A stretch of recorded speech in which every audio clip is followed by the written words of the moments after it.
कुरान मजीद का 71वां सूरा सूरह नूह। बिस्मिल्लाहिर्रहमानिर्रहीम। इन्ना अरसलना नूहन इला कौमिही अन अंज़िर कौमक मिन क़ब्ल अन यअतियहुम अज़ाबुन अलीम। क़ाल या कौम इन्नी लकुम नज़ीरुम मुबीन अन अअ्बुदु अल्लाह वत्तक़ूहु वअतिऊन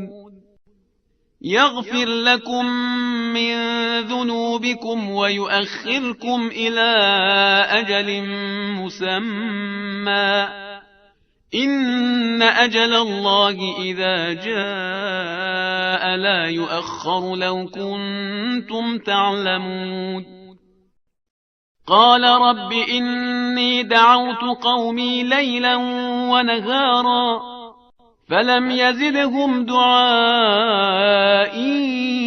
إلا فرارا وإني كلما دعوتهم لتغفر لهم جعلوا أصابعهم في آذانهم واستغشوا ثيابهم وأصروا واستكبروا استكبارا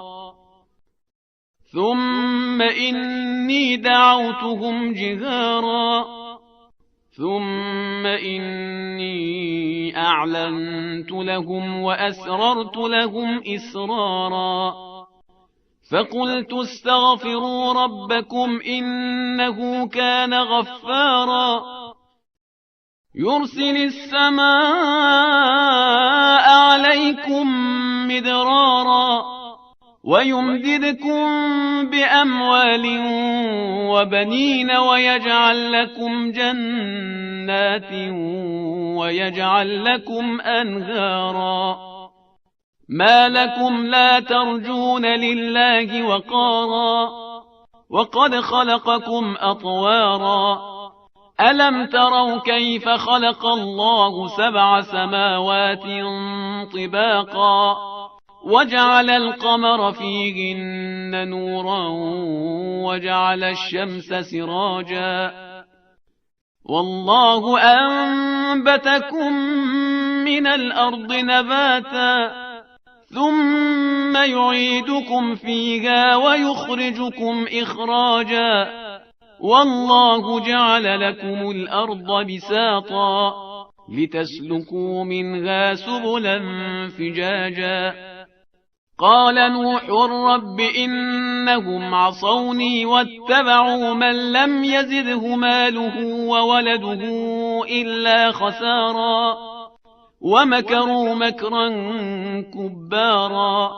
وقالوا لا تذرن آلهتكم ولا تذرن ودا ولا سواعا ولا يغوث ويعوق ونسرا وقد أضلوا كثيرا ولا تزد الظالمين إلا ضلالا مما خطيئاتهم أغرقوا فأدخلوا نارا فلم يجدوا لهم من دون الله أنصارا وقال نوح رب لا تذر على الأرض من الكافرين ديارا إنك إن تذرهم يضلوا عبادك ولا يلدوا إلا فاجرا كفارا رب اغفر لي ولوالدي ولمن دخل بيتي مؤمنا وللمؤمنين والمؤمنات ولا تزد الظالمين إلا تبارا